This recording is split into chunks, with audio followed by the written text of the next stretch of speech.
Hey there, everyone. We're going to dive in just a minute to our monthly topic, which is painting water, the Painting Water Challenge. So I want to give everybody just a minute to arrive before we dive on into our topic. It's good to see bunches of people popping in. So just double checking, making sure all the tech is working. So if you can hear me, and you're not having any trouble with sound, go ahead and type a comment into the chat roll so that you can see who all is here. It looks like a good group. Hey, Virginia. Hey, Sally from Virginia. Sorry about that. I'm not fully caffeinated yet, apparently. And Christine. Good to see everybody. So I don't want to spend too much time at the beginning just talking because we've got a lot to cover today. It's one of my favorite topics. I love painting water. So I want to go straight to that. But just a little reminder first that if you haven't joined us live before, you want to make sure you have all other streaming devices turned off so that you have the maximum available bandwidth. If for any reason you lose the sound or the picture, you need to log off and log back in, and that usually takes care of it. But you want to make sure you have the maximum available while we're on live today. So, yay. Hey, Beverly. Hey, Kathy. Good to see everybody. So let me share the screen really quickly here, and we'll go right on ahead. So we're going to go over basically kind of five steps to seeing and painting water. And the first thing I want to remind everybody of is that you want to paint what you actually see, not what you think you see. Then your water is going to be believable. So 99.99% of the problems that people have with painting water come from painting what they think they know instead of what their eyeballs see. That is actually the fundamentals of any observational painting. So step one is to paint what you actually see. Suspend any disbelief you have about what your eyeballs are looking at. Paint what you see, not what you think you see. And there's some really easy ways that you can help your eyes see clearly rather than having your monkey mind, your brain, left brain take over and tell you what it sees. So one of those tools that helps so much that I want everybody to get in the habit of using is what I call a color spot tool. And a color spot tool is really easy to make. You don't need to go to Jerry's or Dick Blick and spend $15, $25. Get an index card, or go to Lowe's or Home Depot and get a middle gray value paint chip. What's even better? Take that card or chip and a hole punch and push the hole punch all the way up as far as it can go and punch a hole into the middle of that card or chip. That's your color spot tool.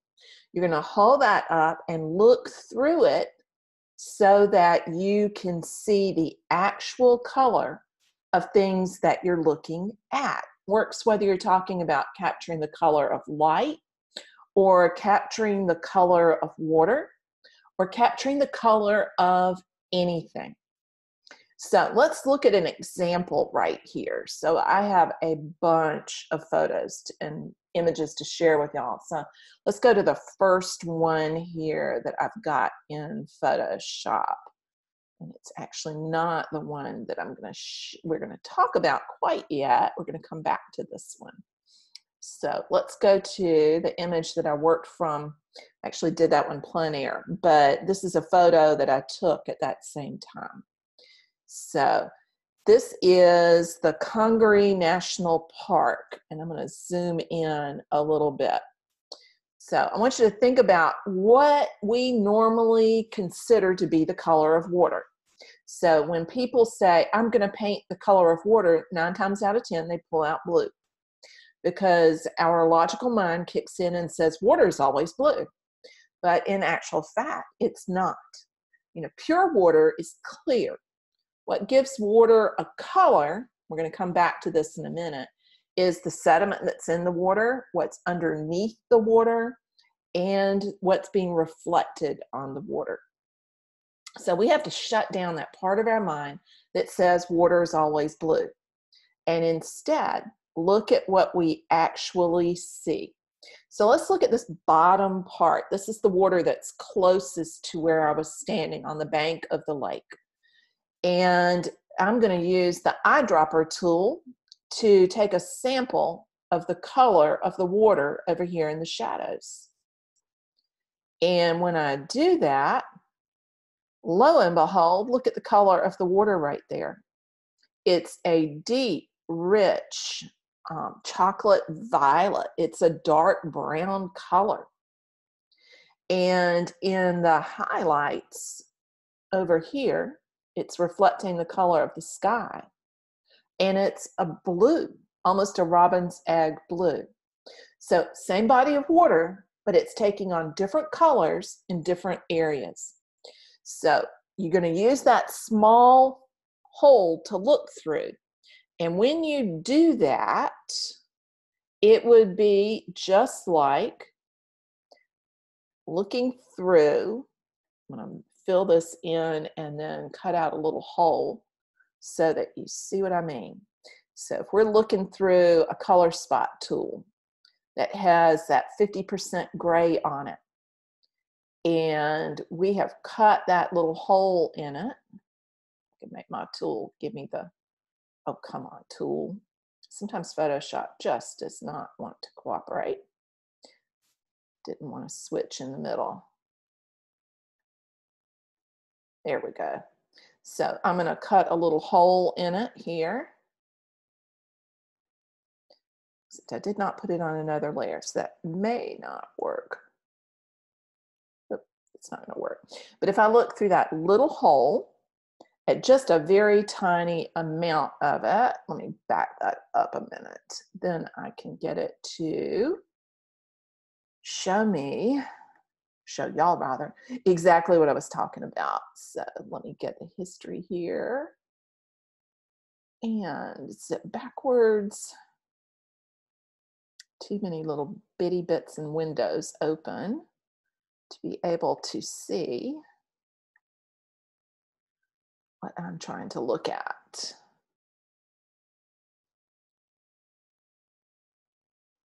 It's for some reason not going to show me that. Well, I'll just step backward this way. See if I can go backwards. It's just being a pain in the patootie. Sometimes technology does not cooperate. There we go. Okay, now I can do what I wanted to do, which is to get a new layer in here so that I'm on that layer. Now it will work. So I'm going to fill that with that gray. And now I'm going to cut out that little hole. And then we see just that tiny little sliver of color. And notice it's much easier to see that color, that sort of chocolate brown color, when your brain's not telling you it's water. And when it's up against the gray, it's easier to see the value as well as the hue. So step number one is to release that left brain's voice that's telling you what it knows. Step number two is to use that color picker so that you can actually really identify the color of the water that you're looking at. So let's go back to our slides here for just a second. So what we're going to cover are painting the different types of water bodies, things like still water, like a lake or a pond, or even a swamp. Rivers, creeks, moving water, because that's radically different. The ocean and breaking foam and waves. Then we're going to talk about believable reflections. Reflections are really key to being able to paint water. and identifying the color of the water. We just went over how to identify the color of the water. I want you to remember that shallow water tends to be warmer. It's because there's sand and rocks and other things underneath the water. When it's shallow and we're close up onto it, we can see those things through the water. In general, deeper water is cooler in color. It tends towards more of a blue-green color. When you get to the ocean, again, that depth kicks in. And the deeper it is and the further out, the more gray-blue it will become. But use that color spot tool and it will become so much easier to identify that color. When we look at reflections, the thing to remember is that darks become lighter, lights become darker. So in other words, the value relationships, color relationships that you see in reflections, in general, the contrast is a little bit lower. So the contrast will go down as you're looking at reflections, whether it's in glass or water or anything else. Also, edges will tend to be a little bit softer. Moving water breaks up the reflections. And the more still the water is, the sharper those reflections are. So step number 3 is really to identify whether it's moving or still so that you can figure out what's going to go on in that reflection. Let's take a look at some examples here. I've got a whole bunch of them here for us to look at. It'll let me click on that button. Okay, so let's go to the reflections that we see here. This is a river, and there is just a tiny little bit of movement here. Very, very little movement. So when we were looking at the image for the swamp, we had, get that back down to small size. We have absolutely still water. We're going to look at another one with really still water. And you get almost a mirror reflection in there. When you begin to get a little bit more movement, that reflection can get broken up. Let's look down here at the very bottom. Make sure. Hey, Sylvie, I'm glad that you're here. Let's look down here at the very bottom. Now, this is what we call here in the South a Blackwater River. It's got a lot of peat in it because it's draining the swamps that are in the middle part of the state. So the water really does look like tea. It has that color to it. It's got a lot of tannin in the water. So it becomes highly reflective. And when it's still, it reflects almost a mirror image of what's up above. But look at how the slight ripples in the distance break that reflection up. You see how those edges right here are softer? So when we look, move this down just a little bit. When we look right here at this tree mass of leaves, you see how soft those edges are in comparison to the actual leaves up above. So here's what's being reflected right here. And here is the reflection. So note that you don't see the super light highlights that are on the leaves because it's summertime, white light. You don't see those in the water. So those upper tiers of values go down, And we would look at the shadows. Look at this shadow area right here. It's not quite as dark in the water right here. So that's what I mean by the shadows become a little lighter and the highlights become a little darker. So the value relationships you see there get closer together and you don't have as many differences. That's going to be crucial to creating that believable water. The other thing to remember when we're thinking about the reflection, remember, is that when it's moving, that reflection's going to be broken. So while this is not a rapids in the river, there's movement to that water. It's flowing. So we have ripples right down here. Right here. We have a ripple. And in reality, what that ripple is kind of like a small triangle. So I want you to think about a ripple. I'm drawing it really big here. A ripple being kind of like a pyramid on the water. The further away, the more flat that bottom gets. The closer to you, the more angled that bottom is going to be. So the part of the ripple that is directed more towards the sky is going to become blue. That's this one right here. And you can see it right down here. The valley on the other side, before you get to the next ripple.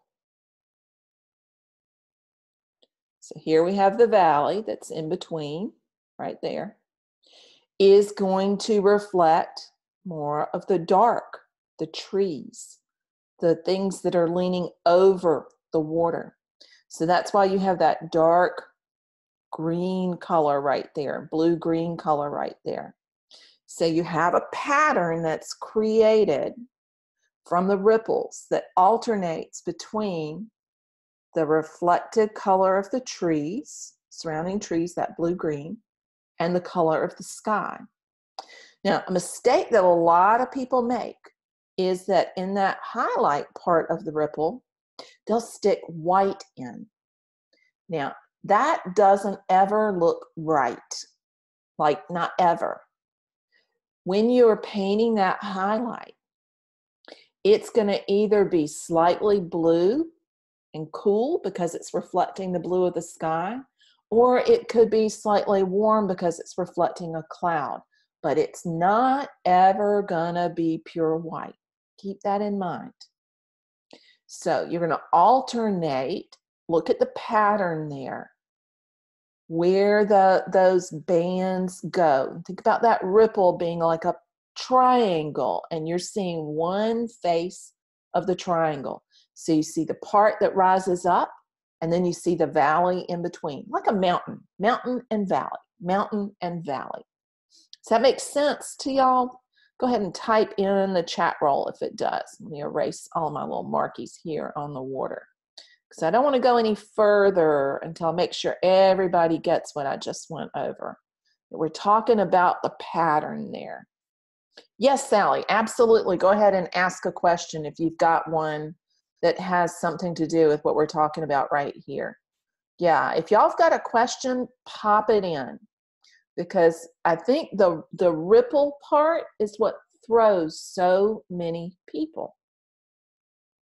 And think about the fact that the ripples, that pattern you see there, is what gives you an indication of the movement of the water. And I want you to notice here, there's a reason I pulled this one in particular, is because you're only really going to see the ripples that clearly in the highlight areas. And the further away you get, the fewer of those ripples, the valleys and the peaks are what you see. See in the distance back here? This is faster water right in here. And where it gets faster, it's so choppy that all you're really seeing are the highlights. And that's going to be right there in the background. So Sally says, let me get rid of that mark. Sally says, is the reflection typically warmer than the background? It depends on what it's reflecting entirely, Sally. So here it's reflecting the blue of the sky, but it's slightly dulled because it's a reflection. So it's going to be a little bit duller and a little bit darker. It will not necessarily be warmer or cooler. You can only say that it's going to reflect what's up above. So it depends on what it's being reflected. Hope that makes some sense. The reflection is going to be of whatever is up above in the sky. So if you've got a lot of clouds, it could be warmer. If you've got lots of blue sky, it's going to probably be a little cooler like it is here. So again, it's one of those things that just depends. But instead of trying to memorize a formula, go back to that color spot tool. Because if you have that color spot tool, you can look at just a tiny little portion of that reflection and you'll be able to see. Yeah, the diagram's gone, Eileen. That's why. I had to erase it so we could see more clearly. Now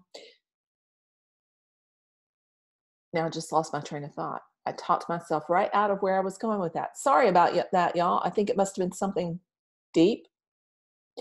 Sally says, I guess I was talking about the greens. If you look at just the ripples in the greens, the highlights are going to be warmer and the shadows will be cooler. Yeah, I think you're correct in that. Eileen, so tell me, which part do you not understand? Do you not understand the ripple, that the ripple is going to reflect like a mountain and a valley? So I'll draw that back on there again. So the ripple is like a mountain. So I'm going to draw it at the angle that we're looking at it right here. So we're looking at a ripple like that, and in the distance is another ripple. If you were looking at it from the side, it would be like a mountain. And there would be another ripple up in front. So that face of the ripple that's towards you is going to reflect what's right up above. Tends to be more sky. That's where the highlight's going to be. In between, in the valley, it's going to be darker. Then it's going to get light again. Does that make sense? A little bit more sense? Look at the pattern right here, and I think it's a little easier to see that valley that I'm talking about there. That dark, and then we get another light in between. That make more sense? I think if we look at it really close up too, that makes it a little easier to see the pattern. But the pattern is key to, I don't mind going over that again at all. It is complicated. The pattern is key to creating a sense of ripples, of movement in the water. So let me get right here. I don't think I can get that to go any bigger. There we go. So that pattern that you see right there, with an interval in between of the valley, is what begins to create that sense of ripple. The water that's closest to you is all reflected highlight. As it gets further away, you get mountains and valleys. And as it gets way far away, all you're going to see are all of those mountains running into each other. Good. I'm glad that makes a little bit more sense. Excellent. So you get more ripples the faster the water is moving. And so look at that pattern, and then you can create that sense of the actual flow of the water. And you can see that here in, yes, Sally, I'm gonna put some of these photos that I've got here in the presentation into the post for the replay, so that y'all can borrow some of the water photos just like we did with the clouds. So there'll be 5 to 10 photos that y'all have my permission to use to work from. And I'm fine with y'all using that one too. So absolutely, you may try to work from that one. I think particularly since we just went over that, it might be helpful. And this one's a little abstracted, so let me get one that's not quite as much so. So this is, let me adjust that a little bit because that photo is just a hair on the dark side. Here we go. Okay, this is a monotype that I did a while back from some of those same photos. And you can see where I'm working with the pattern of the lights and the darks to create those ripples in the water. So this is the ripples in the water on that black water, and up above you can see the trees. And monotypes look a lot like watercolors. It's not watercolor, but it appears almost that same way when you're looking at them.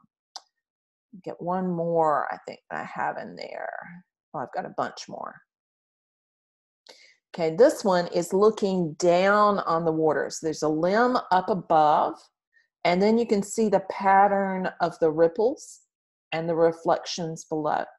So one of the reasons I put this one in is I want you to see the alternating patterns. So there's one going this way, and there's another going this way. So if you alternate, or if you use the marks that you're painting with, you can indicate that pattern of the ripples in the water. So think about using the mark of the brush or the knife or whatever it is you're painting with to help indicate that movement of the water, just like the alternating value and hue will do it as well. So think about including mark making as part of the way that you create that sense of water. And let's go to the next one. Come on, window, pop up. Another of that same limb, and looking at the reflections and the movement of the water.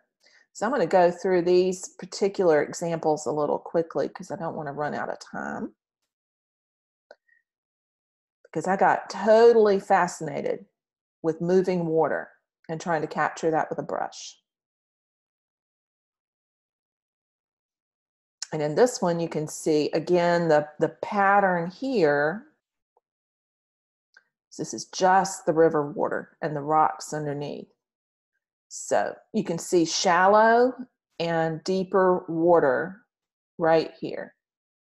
This area back here is deeper, and the area in the front is shallower. So you see how I'm indicating that with the warm and the cool colors? And also using the kind of calligraphic mark right there to indicate the ripple and the movement. See how this is moving? So mark and value can all help indicate that.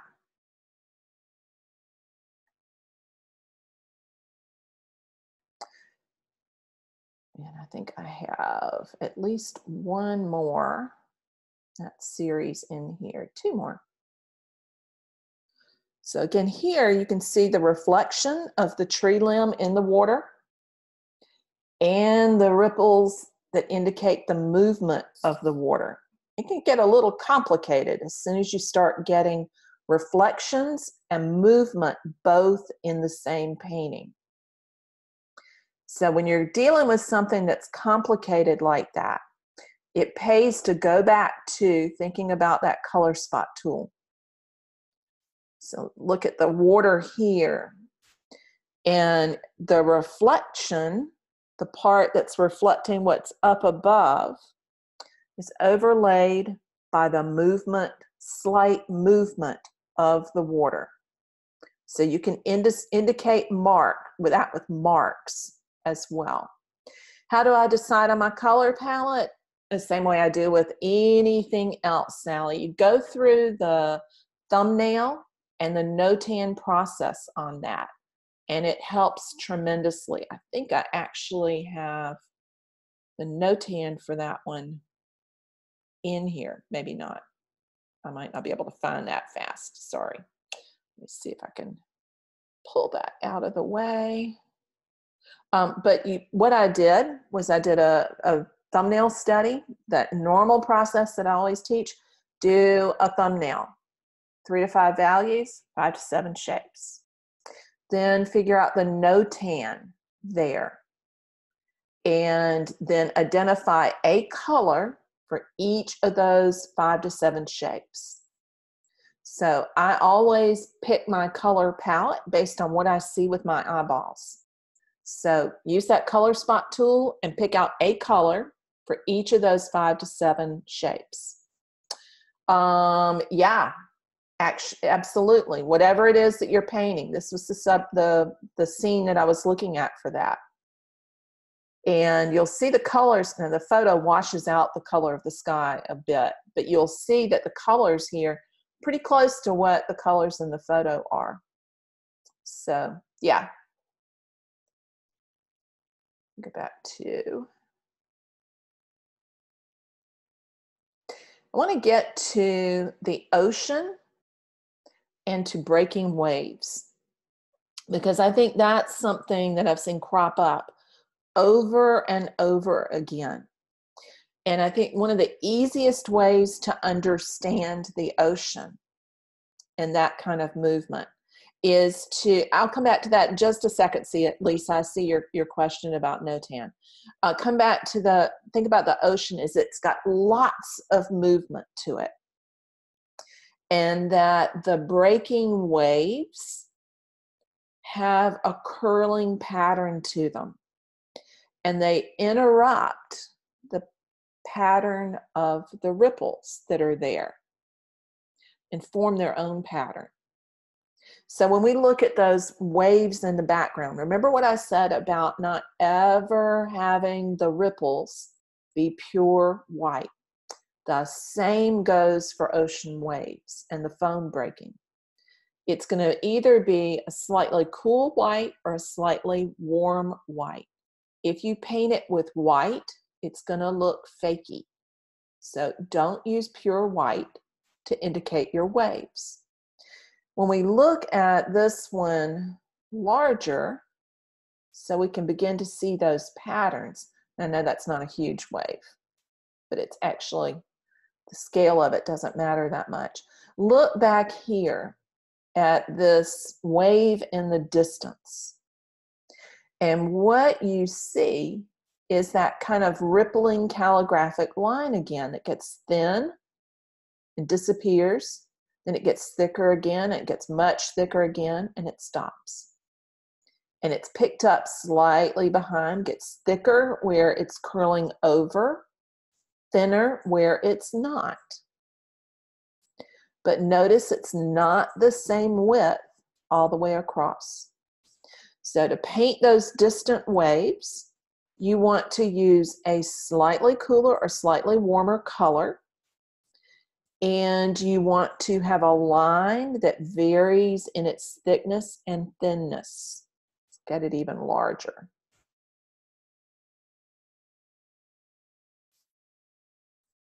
And see how it gets thin and thick? And if I take my eyedropper tool and check the color of it, it's slightly cool. It is not pure white. See how that's a cool color there? And that's going to read more accurately than if you used white. So does that make sense so far? When you look at it large, you can see those varying patterns of lighter and darker, slightly cooler and warmer blues. They're muted blues, they're blue-grays that are in the water. And look at what happens to the water as it gets shallower. Y'all see how much warmer it is right there where it's closer? It becomes much, much warmer. That's not as deep a water. So this is a wave that's picking up and getting ready to curl. Because the water is not as massed right there, it's going to get a lot warmer. So that's one of the keys to creating that sense that there's a wave rising. Warm up the color that you're working with. That's what makes that wave separate out from the blue or gray color behind it. For the part that is foamy, notice how many different values are in there. Lots and lots. So look at the value and color relationships, and again, look at the pattern. Pattern and value together help create texture and surface. And that's what a wave is a texture and a surface. So when we look at the wave right here, look at the pattern there. It's not a solid line. It undulates. And when we look at the lights and the darks, there is a darker area in here. And the lighter part is the part that's surging forward. So think about looking at the value variation you see in there. And when you're trying to create that texture, when it's really close to you, make sure that you're looking and closely examining that pattern that creates the texture.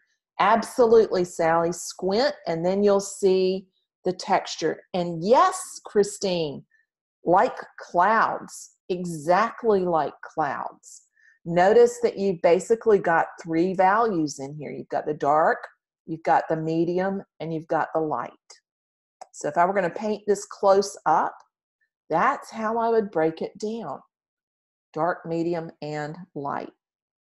Now, Lisa, to go back to your question about what the notan is. The notan is looking at just the dark and light value patterns that you see in a composition. So the notan captures everything that's middle gray or below and pushes it to black, and everything that's above to white so that you can check that value pattern. So it's just a word that means the balance of light and dark, and it's a way to create a really strong composition through double checking on that value pattern. So it's one of the things that we cover in composition, color, and light, so that you really, really get into creating strong compositions. But just think of it as being the value patterns. I've got a couple of articles on my website about notan, and we'll try to remember to put the links to those in the comments below the replay when we get there. So let me erase that so we can go back small and take a look at, it's not gonna let me do it. Here we go. Look at the ocean again. So that same day that I took this photograph, I painted this small painting. So I did this one plein air. It's a 5x7. So it wasn't that large. And I created that sense of the curling waves that were in the middle of the river, the creek, as it comes out on the southern end of Tybee, by using the direction of the mark to create that wave. So if you look at it really closely, I was not trying to paint little individual bits and pieces. I let the act of painting create some of the value variation, but use the direction of the mark to create what in essence are ripples. So one of the keys to understanding waves is that waves are big, giant ripples. So if you've got ripples, you got waves. So here you see that the wave back here, I think I've got the right tool here. The wave back here varies in thickness and thinness, just like the ripples that we saw in the river. And there's some middle value ripples, and there's some really light ripples. The other thing I want y'all to notice, and I think it's even easier if we go a little bit bigger even than it is right now, is that those waves aren't white. I used blue for those waves. It's one of those beautiful clear days, distant clouds. And the blue of the wave right here is the blue of the sky up here, because that's reflecting the color of the sky. So I didn't use white, I used the colors of the sky because that's what would be reflected. So the key to understanding waves and breaking water is to understand they're just giant ripples. And here, when we look at this one, you can see that triangle I was talking about. See the triangle on the ripple? And you can see here that I've let the blending, the natural blending that happens with the mark, indicate the direction of the movement of the wave. So, does that make sense? Hope it does. And let me make that smaller. And I think I want to leave time for questions too. So good. I'm glad that makes sense, Eileen. Excellent. So any questions at all? Remember, I want you to think about first suspending disbelief, painting what you see, not what you know. I want you to use the color spot tool so that you can identify the colors that you're looking at, whether it's the water or anything else. 3, look at the movement of the water. Look at the pattern that you see there and identify the lights and the darks. So look for the pattern and look for the lights and the darks. And that's going to help you indicate both the movement of the water and the reflections. When you're painting reflections, last but not least, keep in mind that the darks will become a little lighter and the lights will become a little darker. Kathy says, you mentioned a lower contrast in reflections. Help me understand why not to use whitest white and not to use the darkest dark. Fantastic. If we don't get any more than that, and y'all are not going to remember all of these things at one time, pull out at least 1 or 2 tidbits and fold it into what you're working on as you go. Don't try to do it all at one time. It's overwhelming. So just thinking about reflections and thinking about patterns will be enough for the moment. And think about, as we're painting water, painting different kinds of water bodies. Think about painting some still water. Think about painting some river, slightly faster moving water. Think about painting some rapids. Think about painting the open ocean, and think about painting waves. But the key to it are the reflections and the movement. And the reflections are going to get captured by the value variations, and the movement's going to be captured by the pattern. So looking for pattern and looking for values is going to be really, really, really key. Any other questions? That was a great one. We will have the photos up for y'all to pull from at about the same time we get the replay up. And the replay will probably go up later this afternoon. But if y'all have any other questions at all, pop those into the chat roll. We've got time for 1 or 2 more before we have to hop off. So let me know if you have any other questions there. So Christine, I'm really glad that you mentioned the cloud part of it, because I think once you get that you're looking at the faces of geometric shapes, you know, clouds, we talked about boxes. And if you weren't a member of the group when we went over, we did the cloud challenge last summer, I think it was August and September. if you didn't see that, go back and look at the cloud challenge in the membership, because we talked about clouds basically being boxes, and you can see it in this painting here, that clouds are really very much like rectangular boxes, and ripples and waves are like triangles on the water. They're like the mountains that rise up, and then the shadows are the valleys in between. So once you get that basic simplification down to geometry, it becomes so much easier to capture those forms. Kathy says, I was a little confused on the two ripple patterns crossing each other in direction. You can have movement that's governed by reflections, or you can have color that's governed by reflections and by movements. And so you'll see an intersecting pattern of lines.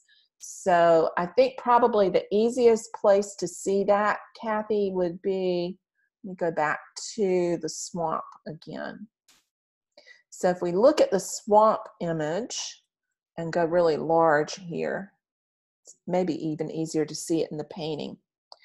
Do y'all see those lines right here in the water? Those lines are not ripples. Those are the shadows of the trees on the bank of the swamp, of that lake. And so they end up being this almost horizontal pattern of lines that go out. And then you have another pattern of lines from the reflection of the trees at the end. And there's a little ripple movement in there too. So you'll get all of these intersecting lines in there. So yeah, it can become really complex when you've got lots of trees on the edge like you do right here. So I wouldn't go for something super complex to begin with. I would keep it a little simpler so that it doesn't become too visually confusing. So you can see how I dealt with that. This is not a big painting. You can see where I have the lines that are the reflection of the trees. So the light's coming from over here on the left. And so the trees that are on the left bank over here, not at the back, cast shadows out on the water. And so you have those dark light patterns that come from the shadows and the highlights that are reflections. And they're overlaid by the reflections of the trees at the end. So it can become really complex on still water. Still water is not as simple as a lot of people think. So yeah, I would keep it simple to begin with and think about images that are more like this to start with, or some of those of the ocean. So I'll have some, I thought I had some pulled up. Let's see. Here we go. So here's some still water, and you can see what I was talking about with all of those intersections. The water's not really shallow, so you get all kinds of intersecting patterns there. That can become really complex. I would focus, if I were painting this the first time, primarily on the reflection itself and have it be slightly softer in edge. Yeah, I love, love, love the swamp in the wintertime because the colors just become fantastic. You get really, really intense blues because of the sky and all of those gorgeous tans. So I'll have some of the swamp ones in there too for y'all to play with if you want to. But the river is going to probably be one of the simplest to start with. So Kate says, looking at rapids, where am I going to find the patterns? The color would reflect the sky. That's only if it's far away from you, Kate. I've got some photos. Let me see if I can pull one up really quickly. I may not be able to find it fast enough. But rapids, just they're going to have, if they're close to you, are still going to have really strong patterns. The pattern of the rapids in that one on the river at the back is just a highlight because it's so far away. It's not because it's just because it's rapids. Waterfalls, same thing. That's a big old giant wave. And in a fountain, same thing. It's moving water. So look at the values that you see. You're going to have more foam in rapids, potentially. Let me see if I can find one really quickly here, because I know I have some from painting down at, or shooting photos down at the river. I'll have to include some in the photos for y'all to work from, because I'm probably not going to be able to find them fast enough. But we have whitewater rapids outside of the city of Columbia. And so I know I've got photos of those because I've painted those before. But of course, I'm not going to be able to find it really quick. So waterfalls are fast-moving water, and they tend to not do a whole lot of reflecting because the water's at such an angle. So you're going to have a blur because it's moving quickly. Same with a fountain. It blurs really fast, and you'll have some of the colors around, but you have a lot of white water in there. So Kate, I'll be sure to include one of those in the group of photos for y'all to play with. So if you have any other questions that come up afterwards, I want you to either type them into the comments for the event or the comments for the replay once we get that up there. And we'll try to get a cheat sheet up for you too that has just those things that we went over in the slides. So I'll put that up as a PDF so that you can take a look at that. But great questions, y'all. And I can't wait to see what you do with painting water. Don't let it be a mental block for you. Just think about it being another pattern of lights and darks, just like anything else that you're looking at. Turn off the monkey mind's desire to identify it as an object and think about it as a pattern of values, and you'll be golden. You'll be fine. So get out there and paint some water. Take care, everybody. Bye-bye for now, and happy painting.